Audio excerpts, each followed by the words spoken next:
से उरूज यही पस्ती है, दर्द दिल के वासों को आज दुनिया तरसती है।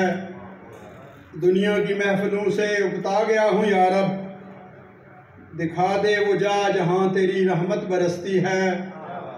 हाल दिल सुनाऊंगा उनके रोज़े पे जाके पाशा, जिनकी दीद को निगाह मेरी तरसती है।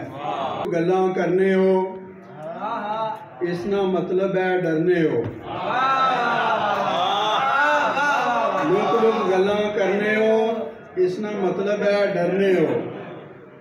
सत सत पुत्र जम गया भी धी जमै ते मरने हो।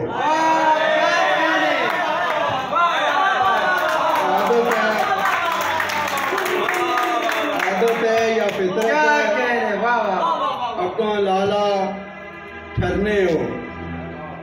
इत्थे वख वख हो गए हो, पिछू इक्का करने हो।